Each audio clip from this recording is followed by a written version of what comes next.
Pues además, tiene más herramientas. El sabe muchísimas herramientas.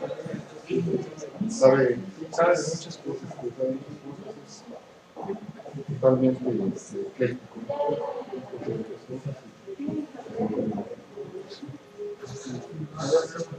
Para que reciba entrevistas.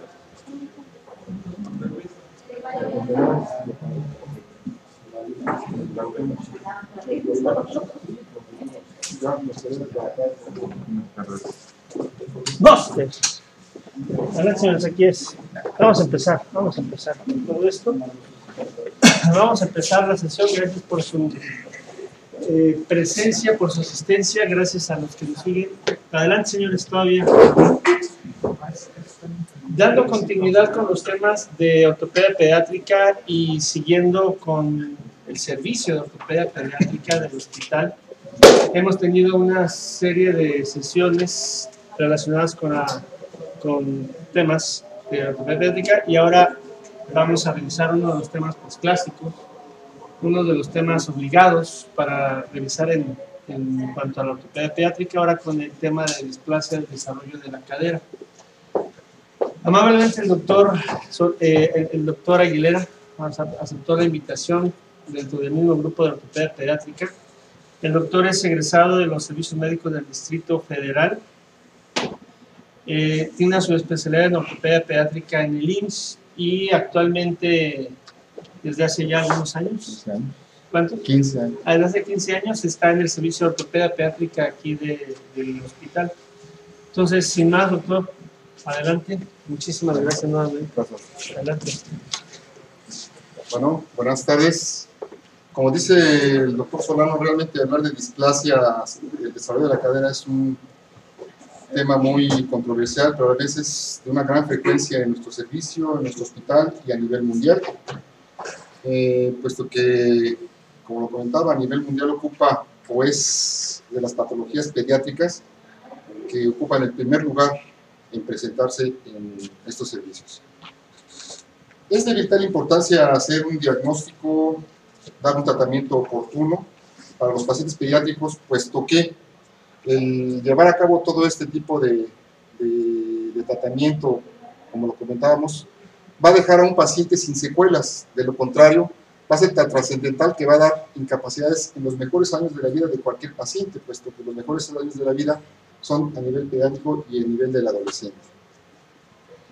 La displasia acetabular o displasia del desarrollo de la cadera no es más que una patología compleja en la cual se incluyen tres estructuras muy importantes, además de otras que se involucran, pero en este caso las más importantes son un acetábulo que se va a encontrar anómalo o displásico, una cabeza femoral que con el pasar del tiempo puede ir deformándose, tanto que adquiere una forma de pera o pérdida de su esfericidad, y además una cápsula articular en la cual vamos a encontrar una laxitud de la misma.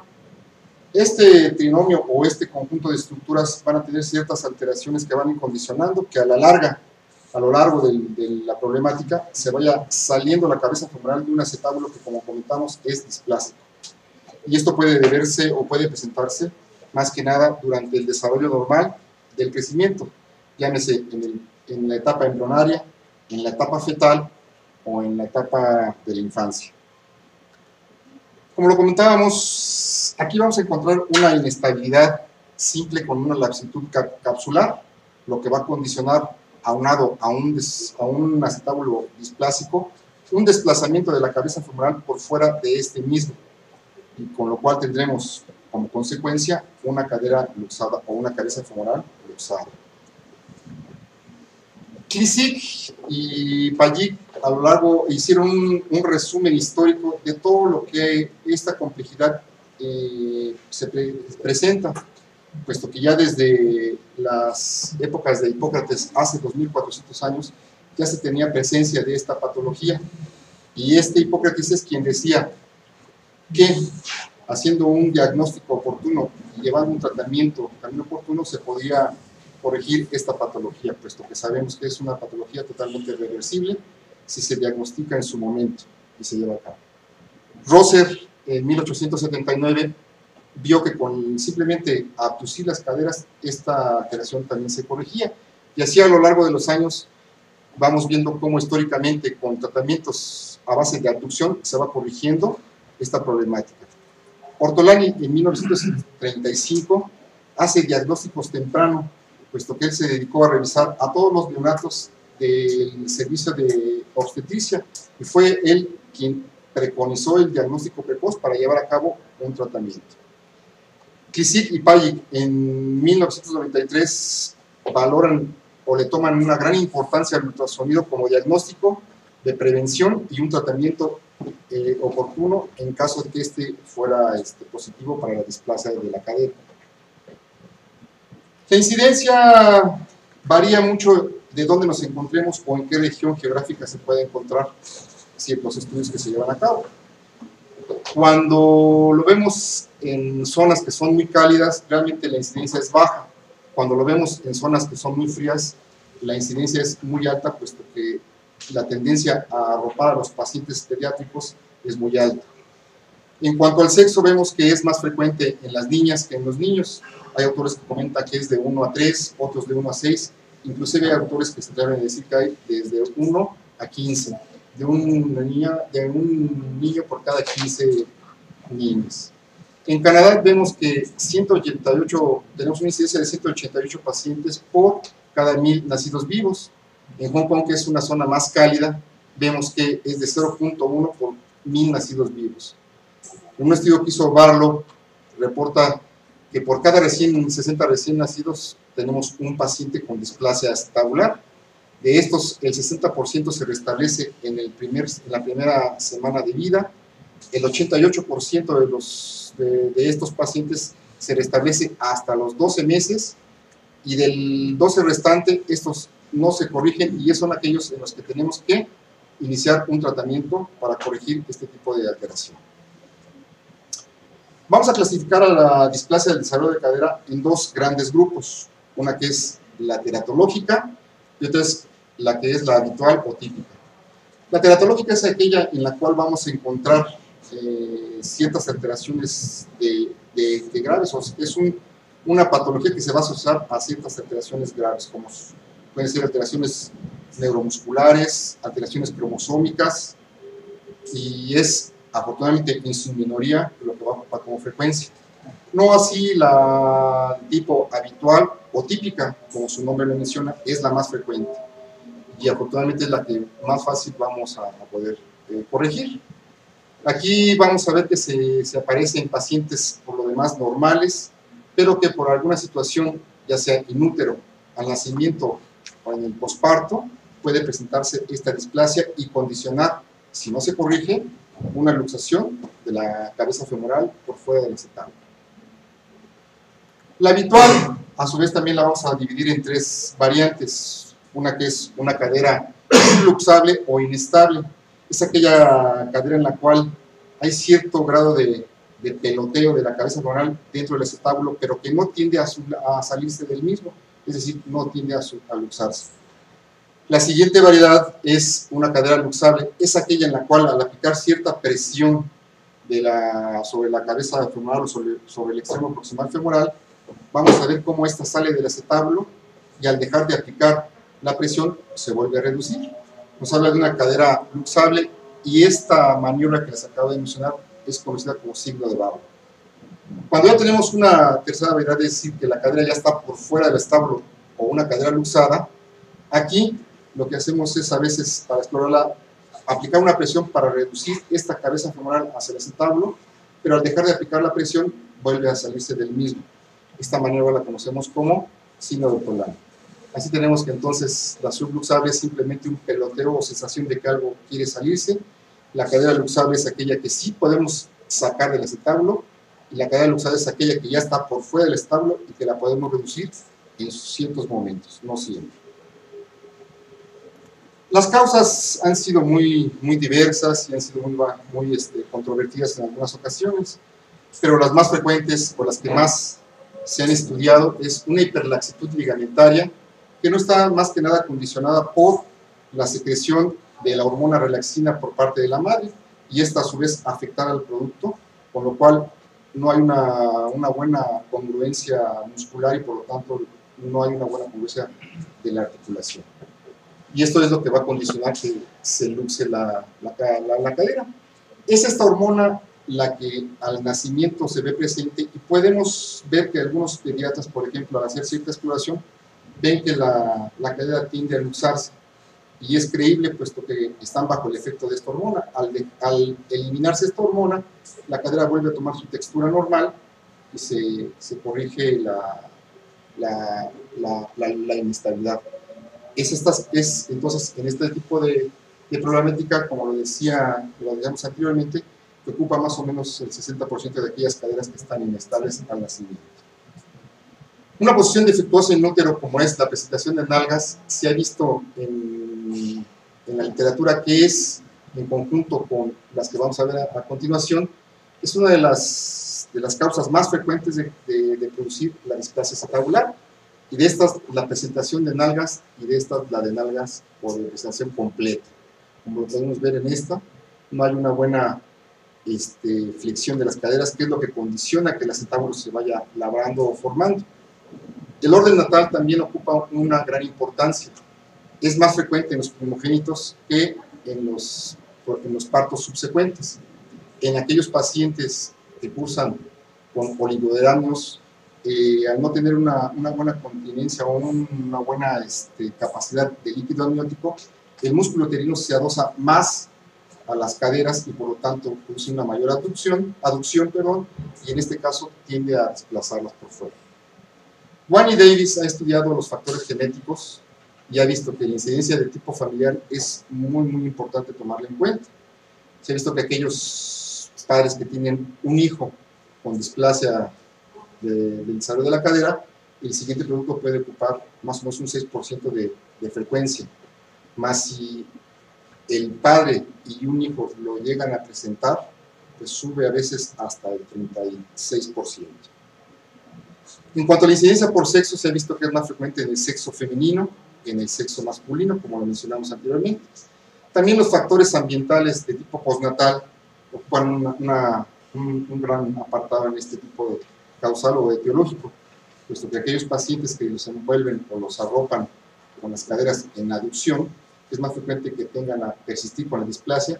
En aquellos pacientes que los mantienen con las caderas abducidas o abiertas, pues obviamente si nacen con las caderas displásicas, en este momento ellos mismos las están corrigiendo. Y actualmente se ha mencionado que el gen HOXD9 también se encuentra asociado a aquellos pacientes que presentan displasia acetabular. Estos son estudios recientes que se están llevando a cabo para ver cómo se afecta en esto. La anatomía patológica de lo que vamos a encontrar en las caderas displásicas las podemos dividir en dos grandes grupos, unas que son intraarticulares y otras que son extraarticulares. Dentro de las articulares vamos a tener un acetábulo totalmente displásico o anómalo o plano, dependiendo del momento en que hagamos la revisión o lo valoremos. Una cabeza y cuello femorales que van a estar anteversos o que van a estar en valgo, y una cápsula articular muy laxa. Como comentábamos al inicio, este trinomio es el más importante que debemos de tener en cuenta en cuanto a las alteraciones que se van a presentar, más otros agregados, otros elementos que se van a agregar que realmente funcionarían como barreras para producir una reducción en un momento determinado.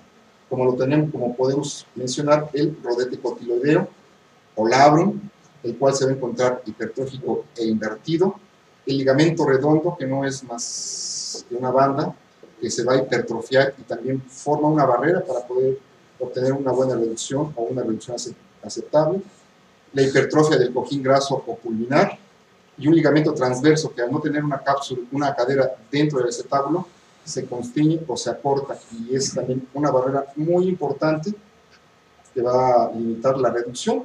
Son estas barreras que, si al momento de hacer un tratamiento de tipo quirúrgico no se elimina, realmente no vamos a obtener una muy buena reducción. Aquí tenemos un ejemplo de algunas barreras, como son ligamento redondo, que está muy crecido, aquí lo estamos resecando. Aquí tenemos el ejemplo de alguno. Aquí vemos el labrum, Aquí vemos ya un acetábulo que hemos limpiado del colchón graso o pulvinar, y aquí tenemos la cabeza femoral ya casi próxima para reducirla o llevarla hacia un acetábulo que hemos limpiado ya. Y las estructuras extraarticulares principalmente son los músculos aductores de la cadera, como vamos a ver, que son los músculos que se llevan o ascienden a la cabeza femoral por arriba de un acetábulo displásico o anómalo, y uno muy importante, que es el psoas ilíaco. El psoas ilíaco también es un músculo que no solamente se lleva la cadera hacia arriba o la asciende, sino es una barrera que va a interponerse entre el acetábulo y la cabeza femoral. De ahí que es importante retirar este tendón. Todos aquellos pacientes que revisemos y que tengan estas características, como son antecedentes heredofamiliares, que sean primogénitos, que sean del sexo femenino, que sean obtenidos por cesárea secundaria a una presentación pélvica, y esta pélvica completa, oligodramios y tortícolis musculoesquelética congénita principalmente, es necesario estarlos monitorizando, puesto que estos pacientes van a tener una cadera conocida como caderas de riesgo. Es decir, son aquellas caderas que pueden tener la tendencia a luxarse por lo que acabamos de mencionar. Revisado lo anterior, los antecedentes históricos y los datos patológicos, el diagnóstico clínico es muy importante llevarlo a cabo. Lo vamos a dividir por edades, aunque se puede encontrar en cualquier momento, no necesariamente tenemos que dividirlos como si fuera un cartabón, pero para fines didácticos y en un momento determinado prácticos, los dividimos del nacimiento a los 6 meses. ¿Qué es lo que vamos a encontrar? Lo más importante al nacimiento son la contractura de aductores cuando tenemos una cadera que realmente está limitada para la abducción, porque tiene la tendencia a ser inestable o ya sea luxada. Tenemos un signo de Barlow, es decir, un signo de salida, y sobre todo nos habla de una cadera que es luxable, en la cual al aplicar la presión que les comentaba, pues tengo la tendencia a sacar la cabeza femoral del acetábulo. Este signo hay que explorarlo con cierta delicadeza, porque a veces hay gente que es un poco brusca y puede provocar el mismo la luxación. Entonces hay que ser también nobles con este signo. Algunos pacientes a esta edad ya pueden tener el signo de Ortolani, es decir, ya el signo de Barlow se ha hecho negativo, pero el signo de Ortolani se vuelve positivo porque la cadera ya no está subluxable, sino ya se encuentra luxada. Vamos a encontrar una simetría de pliegues glúteos en algunas ocasiones. Aquí hay que hacer mención y énfasis en que la simetría de pliegues glúteos no es fidedigna de que tengamos una displasia acetabular, es sugestiva. Los pediatras o el servicio de pediatría este signo lo toma muy en consideración, pero más vale tomarlo en cuenta y mandar a revisar a los pacientes que quedarse cortos y obviarlo. El signo de Galeazzi, en aquellas caderas en las cuales es una patología de tipo unilateral, vamos a encontrar esto, una dismetría o una asimetría de los miembros pélvicos al producir una flexión. Aquí vemos cómo la cadera que está alterada o luxada se acorta en relación a la contralateral. Este signo se llama signo de Galeazzi. Hay algunos signos como el signo de la T invertida, en la cual se rompe el brazo transversal y vemos cómo se baja uno de estos brazos. Bueno. Aquí tenemos esquemáticamente un signo de Barlow. Tomamos al paciente en flexión de la cadera, colocamos el pulgar en el trocánter menor, el dedo índice y el medio sobre el trocánter mayor y aplicamos una presión gentil, y es en este momento cuando tenemos la sensación de que la cadera sale de su lugar. Al dejar de aplicar esta presión, la cadera vuelve a tomar su posición original. Es importante mencionar que no se escucha un clic, como lo mencionan algunos autores, sino aquí lo que debemos de tomar en cuenta es la sensación de cómo se desplaza una cadera por fuera de un acetábulo anómalo, y no escuchar algunos sonidos, puesto que algunas crepitaciones que pueden presentarse son normales a nivel de la cadera, a nivel de la rodilla o a nivel de los codos, y esto fácilmente es confundible por los padres o algunos otros médicos.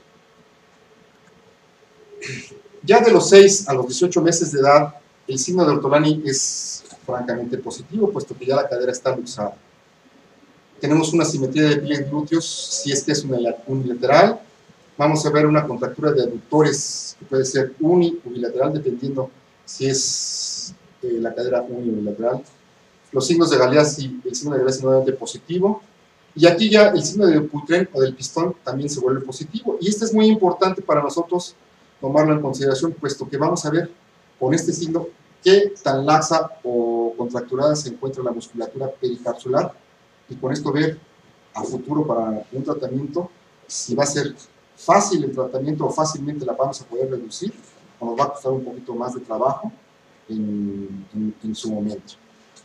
Obvio es, y es lógico, que a mayor tiempo pase una cadera luxada, más difícil va a ser el signo del pistón o del Dupuytren, va a ser más limitante. Si tenemos una displasia bilateral, aquí lo que vamos a tener va a ser un aumento del espacio perianal, es decir, las caderas se van a ensanchar porque las caderas se luxan, por lo tanto el espacio perianal se va a ver aumentado. En aquellos pacientes que ya tienen la tendencia a irse poniendo en pedestación, vamos a ver un signo de Trendelenburg positivo. Esto nos habla de que el glúteo mediano se encuentra insuficiente debido a que la palanca o el vaso de palanca que debe de generar este músculo no encuentra un fulcro a nivel de la cabeza femoral sobre el acetábulo. Entonces, este se contrae, asciende la cabeza femoral y es cuando la pelvis tiene la tendencia a caerse hacia el lado contrario. Cuando las caderas están luxadas en forma bilateral, la marcha se acompaña de este signo, y esta marcha la vamos a llamar como marcha de Duchenne-Trendelenburg. En aquellos pacientes también que presentan una displasia bilateral, encontramos una hiperlordosis, debido a que las caderas se encuentran por la parte posterior y provocan una mayor inclinación pélvica, y esto corrige la lordosis lumbar. Aquí vamos a ver esquemáticamente el signo de Ortolani.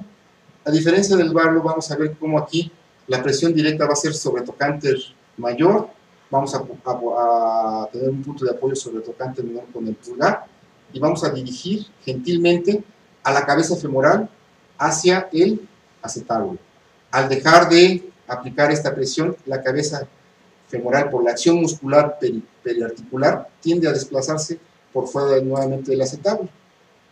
Es importante estar aquí haciendo la revisión, pero no hay que estar haciendo constantemente estas maniobras, puesto que el estar produciendo la revisión constantemente pues va lesionando también el cartílago articular de una cabeza femoral que está en fase de crecimiento. Entonces hay que ser gentiles en este aspecto y no estar agravando constantemente. Cuando hemos hecho ya el diagnóstico clínico y estamos pensando en que la cadera está displásica o francamente que la cadera está luxada, tenemos estudios auxiliares de diagnóstico o estudios con los cuales nos vamos a apoyar. Los que más vamos a tener a nuestro alcance por la economía y porque casi se puede realizar en cualquier gabinete de radiología son el estudio ultrasonográfico y el estudio radiográfico. El estudio artrográfico o una artrografía, lo tenemos que llevar a cabo por personas que están totalmente capacitadas y tiene que ser en quirófano, puesto que requiere de una técnica quirúrgica totalmente estéril, ya que es un método de tipo invasivo. El ultrasonido se preconizó inicialmente por Graf. Graf lo inició pues llevando a cabo ciertos estudios con un transductor de tipo longitudinal, y él describe unas características muy importantes para poder llevarse a cabo este tipo de estudio. Actualmente ha tomado un gran auge el ultrasonido, puesto que para nosotros nos sirve como un estudio auxiliar de diagnóstico en edades muy tempranas. Para nosotros, del nacimiento al mes de edad es muy importante. A los 3 meses nos sirve más, a los 3 meses ya podemos emplear otro estudio, pero del nacimiento al mes es muy importante. Y esto se debe a que es un método no invasivo, Es un método no radiante. Yo puedo estar con el transductor constantemente valorando la cadera sin que tenga el riesgo de estar radiando al paciente. Vamos a valorar estructuras en tiempo real. Lo que está pasando en el momento que lo estoy revisando es lo que estoy viendo en su momento. Puede ser dinámico. Harke fue el precursor de este estudio. Graf lo hacía estático y Harke lo inició o lo precursó de tipo dinámico. Es decir, vemos cómo al movilizar la cadera y sacarla de un acetábulo displásico se valora cómo en forma dinámica esto se produce y podemos tener un diagnóstico mucho más certero. Incrementa, por lo tanto, las posibilidades diagnósticas, permite valorar estructuras óseas y, lo más importante, estructuras cartilaginosas desde edades muy tempranas. Lo que esto en un estudio radiográfico en edades tempranas no lo podemos valorar. Y obviamente evita tratamientos innecesarios. Aquellos pacientes que realmente no tienen una displasia franca o que no están displásicos, no hay por qué darles tratamiento. Esquemáticamente vemos aquí un estudio ultrasonográfico en el cual vamos a ver una línea hipercoica que corresponde al ala del ilíaco, una línea hipocoica que corresponde al labrum y además vemos otras de menor hipersensibilidad que vemos que es la cápsula articular y algo muy importante, la cabeza femoral está aunada a un ilíaco y a un cartílago triradiado en el fondo. Aquí vamos a describir tres líneas muy importantes, vamos a decirlo a grandes rasgos, puesto que esto ocuparía otra plática, en la cual vemos una línea basal, dos líneas que van hacia el techo óseo y nos forman un ángulo alfa, otra línea que va hacia el techo cartilaginoso, nos forma un ángulo beta. Estos dos ángulos varían en una forma inversamente proporcional para determinar si hay displasia o no. Aquí, en un estudio ultrasonográfico, vemos trazadas las líneas y vemos cómo, aquí está la línea hipercoica que corresponde al ala del ilíaco, aquí vemos la cápsula articular, vemos el techo cartilaginoso. Esta esferita o bola de nieve, como lo comenta Graf, es la cabeza femoral, el fondo acetabular y el cartílago triradiado. El transductor se coloca en esta zona, aquí está la piel y es aquí donde se transmite para poder valorarlo. Y ya en un estudio ultrasonográfico vemos una cadera totalmente normal, vemos cómo el acetábulo se ve muy profundo y aquí vemos cómo el acetábulo se ve totalmente plano. Este es un acetábulo displásico y vemos cómo la cabeza femoral se va desplazando por fuera del acetábulo y va levantando el labrum o la cápsula articular. Bueno. Otro estudio que llevamos a cabo y que para nosotros es también de vital importancia, no solo porque nos muestra grandes datos, sino porque es, económicamente hablando, es más accesible que el ultrasonido, vemos que es el estudio radiográfico. Aquí las características en el neonato es incierto y es engañoso, por eso el ultrasonido es muy importante en esta edad. Desgraciadamente es un método radiante, es imposible visualizar estructuras cartilaginosas, por lo tanto debemos dar tiempo a que el niño madure un poco para poder valorar mucho mejor estas estructuras. No es en tiempo real, a veces tomamos el estudio radiográfico y lo podemos ver displásico aún inclusive luxada la cabeza femoral, después lo valoramos y vemos que realmente el paciente ya no tiene nada. Y puede dar obviamente por lo tanto falsas negativas. Esquemáticamente vemos aquí las líneas que debemos de trazar, que son muy importantes recordar y tomarlas en cuenta. Tenemos una línea horizontal conocida como línea de Hilgenreiner o línea Y', una línea perpendicular a la línea de Hilgenreiner, que es la línea de Perkins o de Ovredem, que pasa perpendicular a la línea de Hilgenreiner y pasa por la ceja más externa osificada del acetábulo, y esta nos va a formar cuatro cuadrantes conocidos como cuadrantes del Cuti. Normalmente el núcleo o la cabeza femoral debe de estar en el cuadrante inferior e interno. Cuando lo encontramos en un cuadrante diferente a este, podemos pensar que la cabeza se está subluxando o está francamente luxada si es que se encuentra en esta zona. Otras líneas o arcos que debamos trazar son el arco de Shenton-Menard. Cuando este se encuentra roto, pues habla de que la cadera algo está teniendo, está pasando. otro arco que va aquí, que es el arco de Calvé, y uno muy importante, que ese lo debemos tomar en cuenta desde el nacimiento, es el índice acetabular, que está dado por la línea de Higgin-Reiner y una línea que va del fondo acetabular hacia la parte más osificada del acetábulo. Se forma un ángulo, y este ángulo al nacimiento, algunos autores dicen que debe de medir de 27 grados, otros 28. Nosotros en nuestro hospital tomamos 30 grados como máximo, y de ahí, si se encuentra por arriba de esos 30 grados, consideramos que la cadera está displásica. Si está por debajo, es una cadera que la consideramos como normal. Bueno, aquí tenemos ya un estudio radiográfico del cual vamos a valorar estas líneas y qué es lo que vamos a revisar. Como ven, son bastantes parámetros que nos van a determinar qué es lo que debemos llevar a cabo. Tenemos la línea de Higgin-Reiner, la línea de Perkins, los cuadrantes de Putty. Vemos cómo hay un desplazamiento de este núcleo de osificación por fuera del cuadrante ínfero interno. Además está más pequeño que el contralateral y se está saliendo. Aquí tenemos el índice acetabular. Aquí tenemos otra línea que vamos a trazar, que es conocida como primera bisectriz o centraje concéntrico de Fernández. Aquí la primera bisectriz está dada principalmente por la línea de Higgin-Reiner y otra línea perpendicular que pasa por la lágrima o por el fondo acetabular.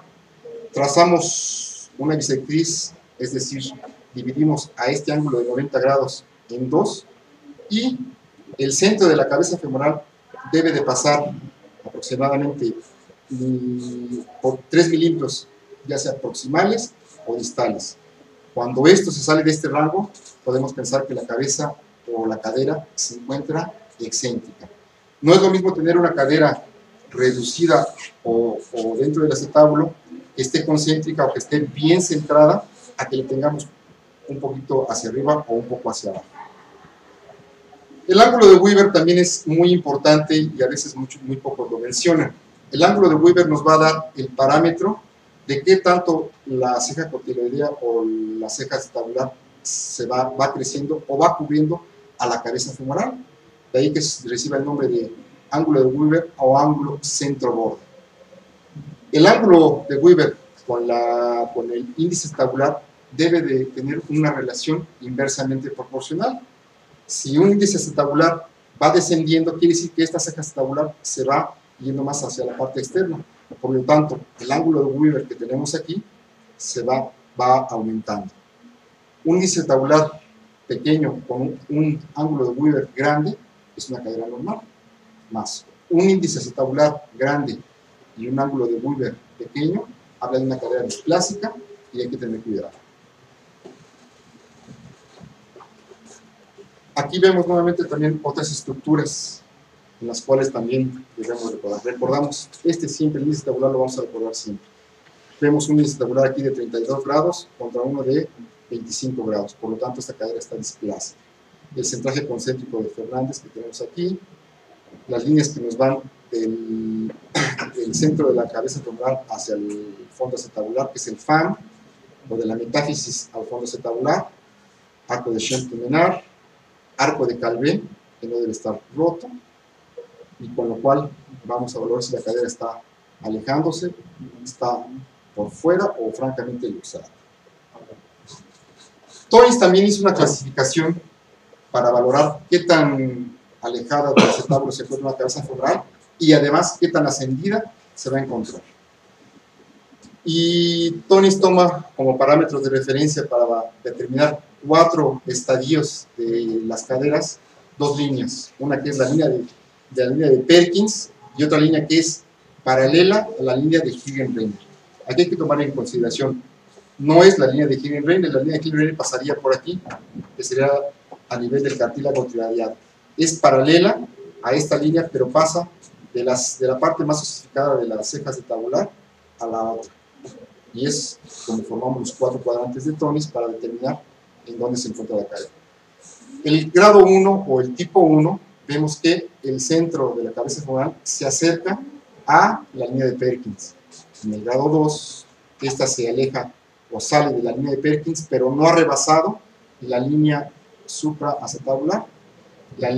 El tipo 3 llega por fuera de la línea de Perkins, pero llega a esta línea, y la grado 4 rebasa las dos líneas. Por lo tanto, esta cadera correspondería a un estadio tipo 4. Obviamente, la cadera 1 es más fácil de reducir, la cadera derecha es más difícil de corregir. También debemos tomar en cuenta otras valoraciones radiológicas como son los estadios de Winter y Gage. Estos nos sirven para determinar si el paciente requiere tracción esquelética, si es que decidimos llevarlo a tracción esquelética, o para determinar qué tan efectiva va siendo la tracción esquelética. Y aquí también lo divide en 4 estadios. Una cadera que está en estadio de -1, generalmente lo llevamos a tracción esquelética. Una cadera que está en estadio 0, lo dejamos, quizás lo podemos reducir así. Una cadera que está en estadio +1 es una cadera normal, y una cadera que está en estadio +2 quiere decir que estamos traccionando de más. ¿Y qué líneas tomamos o qué puntos tomamos para valorar si es un estadio -1 o inclusive un estadio +2? Vamos a tomar igual la línea de Hillenreiner y el agujero obturatriz. En el estadio 1 llega por arriba de la línea en el estadio -1 llega por arriba de la línea de Hillenreiner. En el estadio 0 está a la altura de la metáfisis de la línea de Hillenreiner. En el estadio +1, que es una cadera normal o un estadio normal, está entre la línea de Hillenreiner y el agujero obturatriz, y cuando está por abajo o a la altura del agujero obturatriz es un estadio +2. En esta y en esta hay que tener cuidados, porque aquí no está funcionando la tracción y aquí es una tracción excesiva. El tercer estudio que nosotros llevamos a cabo y que debe de hacerse o realizarse dentro del quirófano es la artrografía de la cadera. Es un estudio radiológico contrastado. Debe de realizarse, como les comento, dentro del quirófano. Nos permite visualizar estructuras que en un momento determinado, en el ultrasonido o en una radiografía simple, no se pueden ver y que nos van a funcionar como barreras a la reducción, y nos permite visualizar el acetábulo verdadero. Aquí es importante tomar en cuenta este punto porque vamos a valorar un acetábulo real y no un acetábulo óseo. Aquí vemos el acetábulo realmente cartilaginoso, y este nos va a dar o nos va a determinar ciertos parámetros para decidir si hacemos algunas cirugías de reconstrucción a nivel acetabular. Como mencionábamos, es un estudio que debe ser totalmente estéril. Aquí están los portales de abordaje o las vías de ataque. Aquí están mencionando 3. Existe una que es la anterior, que no está ejemplificada aquí, pero que nosotros realizamos tanto la anterior como la anterolateral. Esquemáticamente, la artrografía la vamos a ver de esta forma.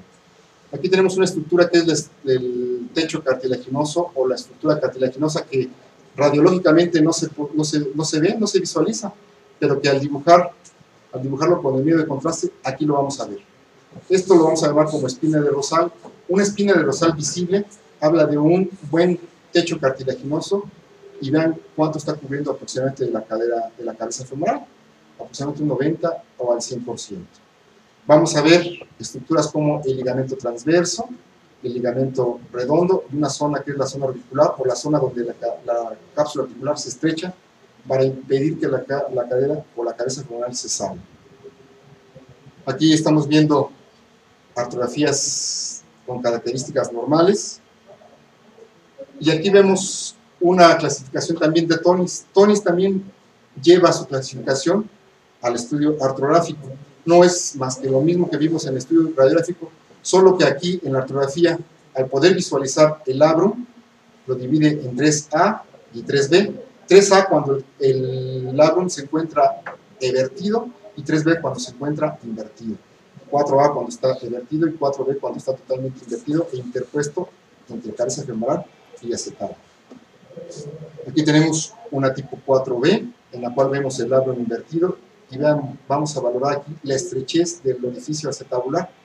Tratar de pasar una cabeza femoral de esta magnitud por este orificio, pues no es posible.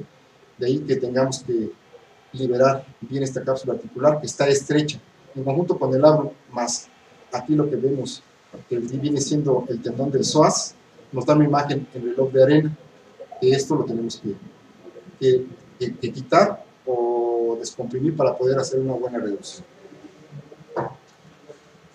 También la artrografía nos sirve para determinar si es necesario hacer cirugías de reconstrucción o nos podemos quedar con una cadera en este momento y estarla vigilando.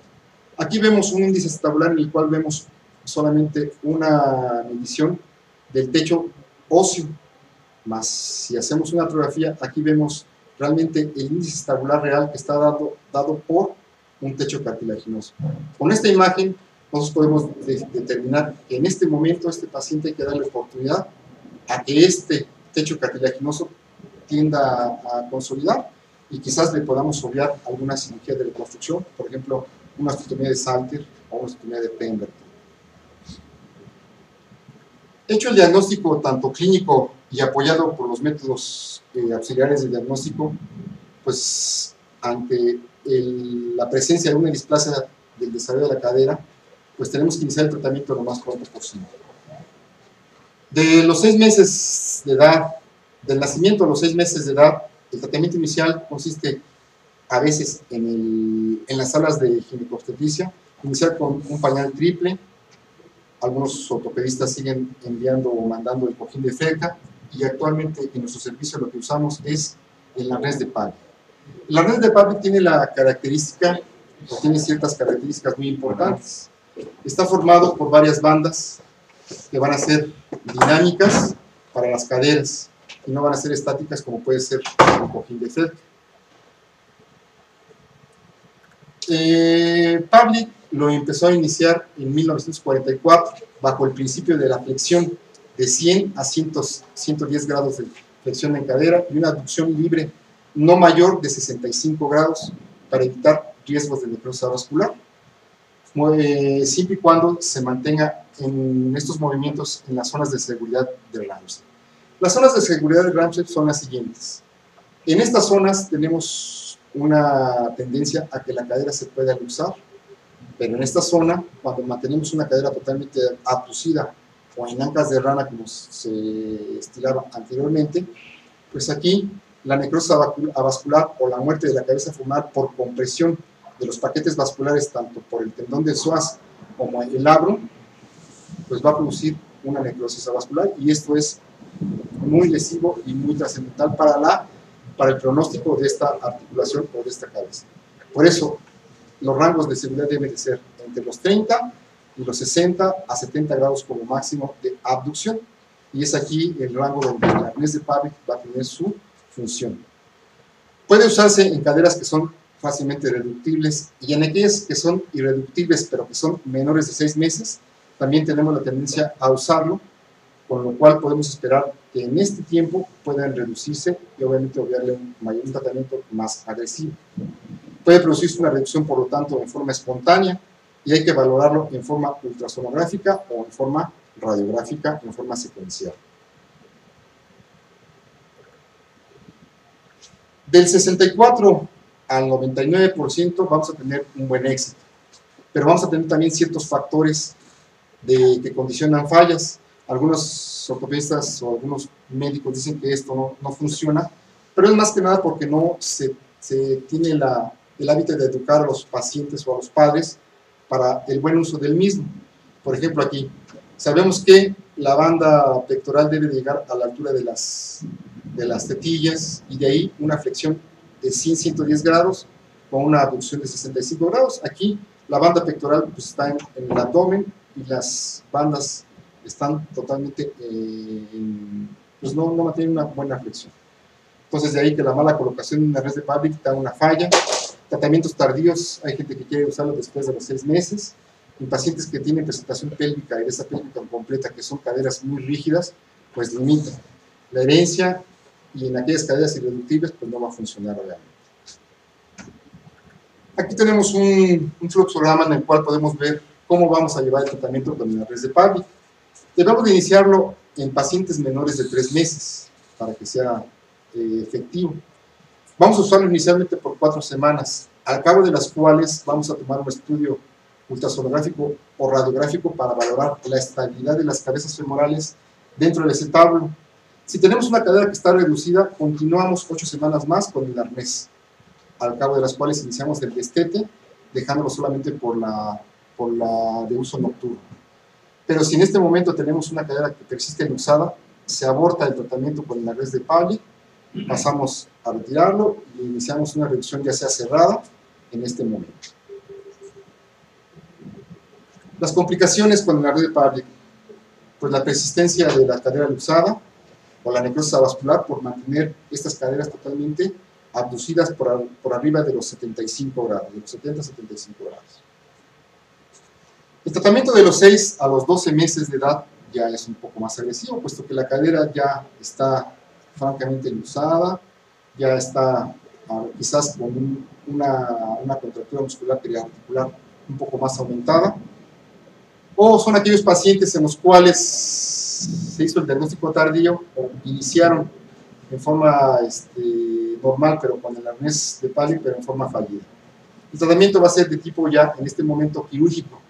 Vamos a tener pacientes en los cuales vamos a llevar a cabo una reducción cerrada, de los 6 a los 12 meses de edad, y en algunas ocasiones podemos llegar hasta la reducción abierta, aún sin completar estos 12 meses de edad de tolerancia, puesto que hay algunos pacientes ya casi acercándose al año de edad, la cadera es difícil de reducir o francamente no reduce, o son tan hipertróficas las barreras de reducción que limitan que la cabeza femoral entre dentro del acetábulo. Es en estos pacientes en los cuales vamos a llevar a cabo la reducción abierta a pesar de que tengan menos de 6 meses de edad.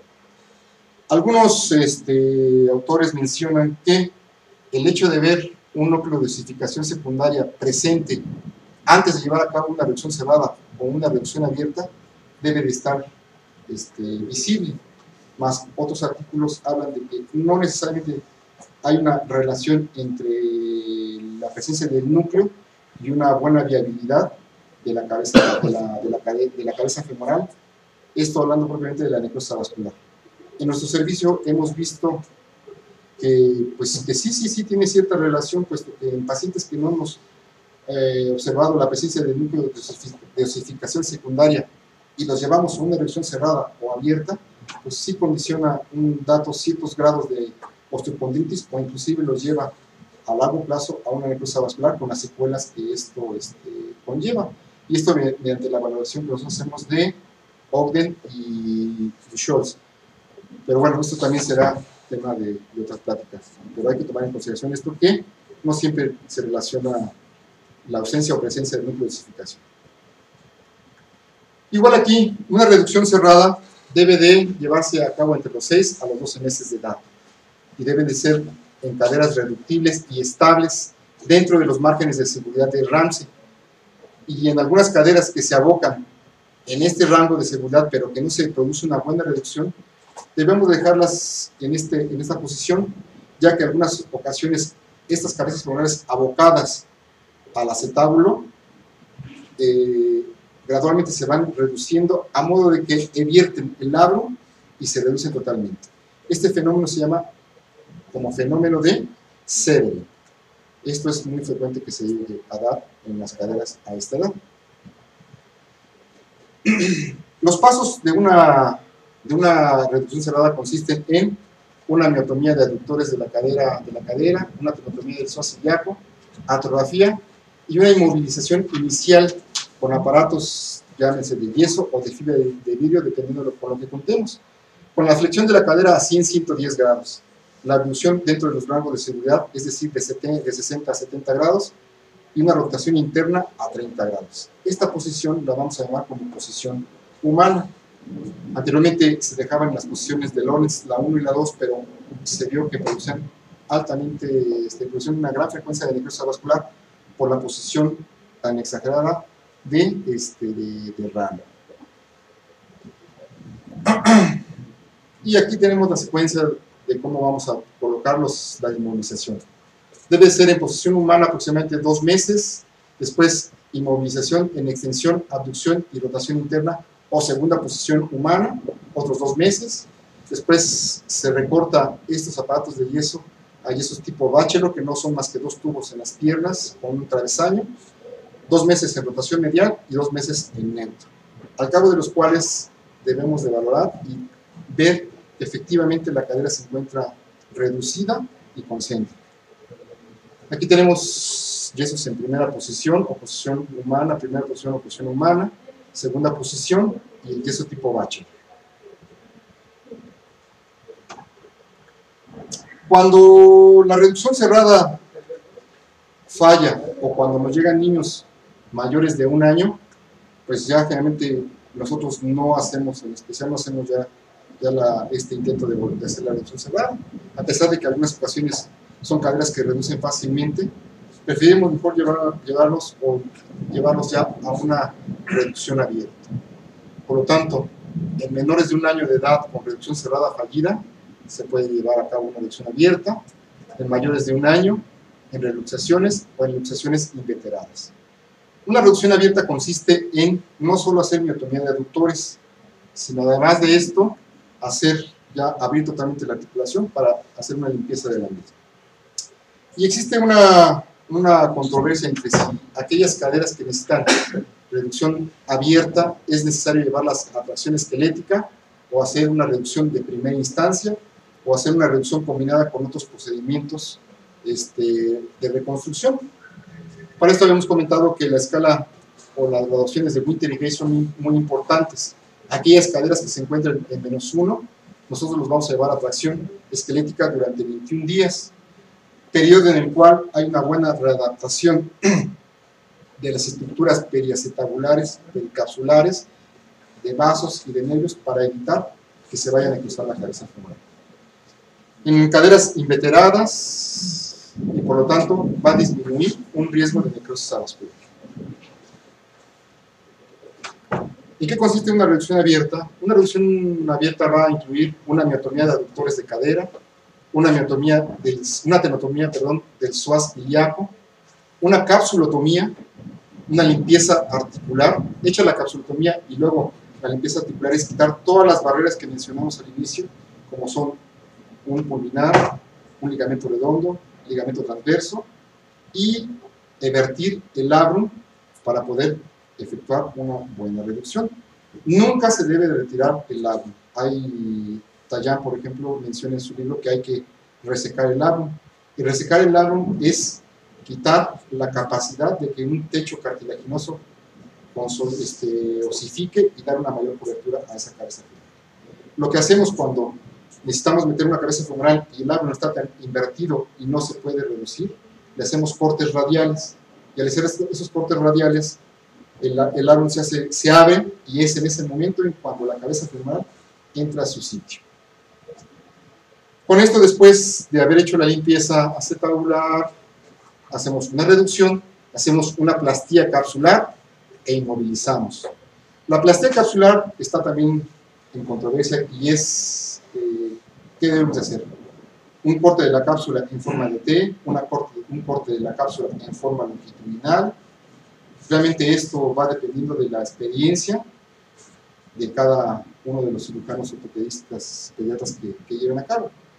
Yo en especial no hago cortes capsulares en T, hago un corte longitudinal dirigido hacia el fondo acetabular o hacia el ligamento transverso. Después lo que hago es imbrinco la cápsula articular para reconstruirla y es por esto como le doy tensión a la misma y se mantiene la reducción. Algunos médicos, algunos cirujanos ortopedistas pediatras, lo que hacen es, cuando la cadera está muy inestable, lo fijan con un clavo cévico diaficiario acetabular. En especial yo tampoco procuro lo menos llevar a cabo para no lesionar más una cadera y ya estamos ahí. La inmovilización viene siendo a partir de una segunda posición de tipo humano, después el bachelor y después ya retirarlo esto. Aquí tenemos ejemplificado miotomía o tenotomía del psoas ilíaco. Seccionamos tanto la porción muscular como la porción tendinosa, que es una barrera extraarticular. Aquí hacemos una capsulotomía y aquí vemos cómo referimos el extremo acetabular para luego imbrincarlo o aplicarlo sobre el otro borde. Retiramos un ligamento redondo que está hipertrófico y aquí tenemos ya limpio el acetábulo y lista la cabeza femoral para entrar. Si es necesario hacer cortes radiales al labrum, es aquí en este momento donde los podemos hacer, para que el labrum se abra y se pueda reducir fácilmente. Y aquí, en cuanto al programa de qué hacemos, si hacemos reducción cerrada o reducción abierta, vamos a ver. Tenemos una reducción cerrada. Si esta reducción cerrada tuvo éxito, como lo vimos anteriormente, pues hasta ahí. La llevamos a una posición humana en primera posición 2 meses, hacemos artrografía y si esta reducción se mantiene, pasamos a una cadera reducida y continuamos con el proceso que habíamos mencionado anteriormente. Pero si artrográficamente vemos que la cadera se mantiene luxada o se luxa, pues llevamos a una reducción abierta y de ahí pasamos a la inmovilización y en segunda posición humana, 2 meses, luego bachelor, rotación medial 2 meses y por último en neutro otros 2 meses. Con esto hemos cumplido el objetivo de mantener una cadera dentro del acetábulo y reducida, que es el objetivo principal de esta plática. Ya como por último para mencionar, siempre estamos o debemos de buscar mantener esta cadera reducida y sobre todo tenerla funcional, indolora y sobre todo que sea continente. De ahí que existen varias cirugías de reconstrucción para poder obtener estos objetivos que acabamos de mencionar. Los objetivos principales de las cirugías de reconstrucción son obtener una cadera concéntrica, obtener una mejor cobertura acetabular, es decir, darle una mayor cobertura a esa cabeza femoral para distribuir las cargas que a lo largo de la vida va a tener que llevar a cabo y rescatar, y en su defecto, rescatar una articulación coxofemoral que en un momento determinado se puede haber perdida o con unas secuelas muy graves o muy importantes. Y dentro de las cirugías de reconstrucción que nosotros llevamos a cabo por la experiencia que nosotros tenemos en nuestro servicio, es en el extremo proximal del fémur, que es la osteotomía palizante y derrotadora, como lo estamos viendo aquí, hacemos una osteotomía intertrocantérica, y esto se da en otra plática. Y dentro del anillo pélvico, hacemos osteotomías de reorientación, como son la de Salter y la de Calanchi, osteotomías periacetabulares, como son la de Pemberton, la de Dega, y osteotomías de salvamento en aquellas caderas que realmente ya tenemos que rescatar e ir preparando en su momento para hacerles una artroplastía de reemplazo, como son las cirugías de cobertura tipo Chiari y una osteotomía o un aumento acetabular o Shell, o repisa como también lo conocemos. En conclusión, el motivo o el objetivo principal de llevar a cabo un diagnóstico precoz, un tratamiento oportuno y por lo tanto este tipo de cirugías es obtener una cadera que se encuentre reducida, que se encuentre concéntrica, que sea funcional, es decir, que tenga buen movimiento y lo más importante, que sea asintomática, con lo cual nuestros pacientitos o los pacientes pediátricos descansarán y podrán dormir tan tranquilos como lo vemos en este momento. Por su atención, muchas gracias.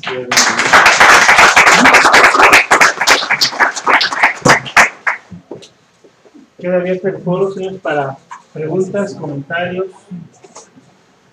alguna duda, algo que ustedes hayan visto en la práctica cotidiana, algo que quieran aclarar ahorita con el doctor. Sí, doctor. El ultrasonido dinámico que mencionaba, ¿qué tan accesible es? ¿Se realiza, digamos, de manera cotidiana o es un tanto? El ultrasonido estático no toda la gente lo sabe realizar, por lo tanto el ultrasonido dinámico mucho menos. Realmente nosotros cuando solicitamos un ultrasonido a algún gabinete de estudio ultrasonográfico, en primer lugar tiene que ser un radiólogo que tenga buena experiencia en realizar ultrasonidos de cadera, puesto que el transductor lo tiene que centrar bien en la cadera, no desplazarlo ni más posterior ni más anterior para que tengamos una buena imagen. Es en ese momento cuando toman la proyección o congelan la imagen y en ese momento lo vemos estático. Más el dinámico, tenemos el transductor sobre la parte lateral de la cadera y nosotros, ya sea el radiólogo o el ortopedista que está auxiliando, debe estar moviendo la cadera para ver cómo sale francamente la cabeza femoral del acetábulo, y la imagen que nosotros vemos es como si se chupara algo, como si se cerrara algo, y al momento de volver a reducir, se vuelve a abrir eso. Esa es la forma dinámica. Ventaja es que podemos estar el tiempo que queramos ahí, no es un método radiante, no le va a lesionar nada, y por lo tanto podemos hacerlo una, otra vez, 2 veces. Pero realmente, siempre que vemos ultrasonidos, son de tipo estático los que nos mandan.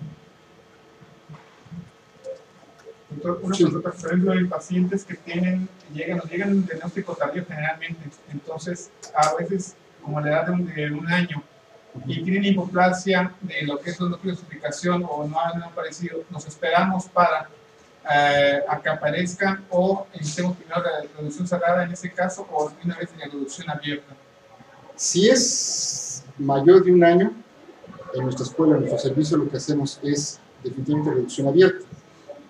En algunas otras escuelas, por ejemplo, Reimers a veces tiene la tendencia a que si el paciente se le logra una reducción cerrada, a pesar de que sea estrictamente mayor de un año, le dan la oportunidad de mantenerlo con una reducción cerrada.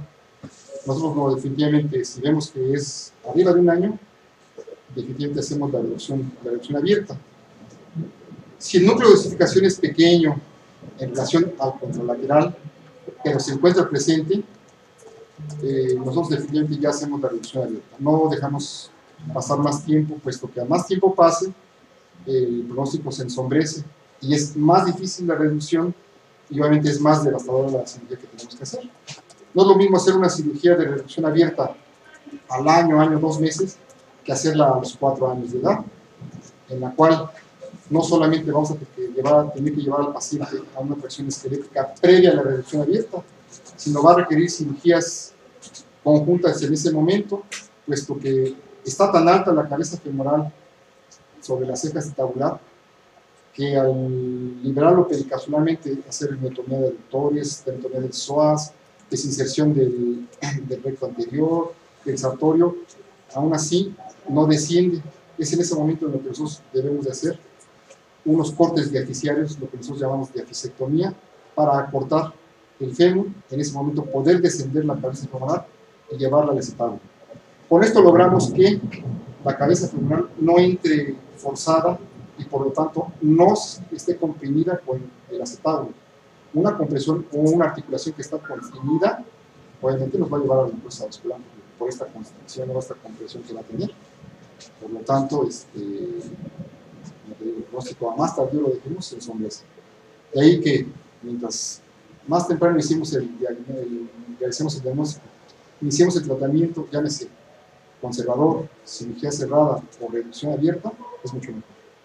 Sin importar tanto que en ese momento el núcleo de dosificación sea pequeño. Mientras lo tengamos presente, podemos estar un poquito más tranquilos.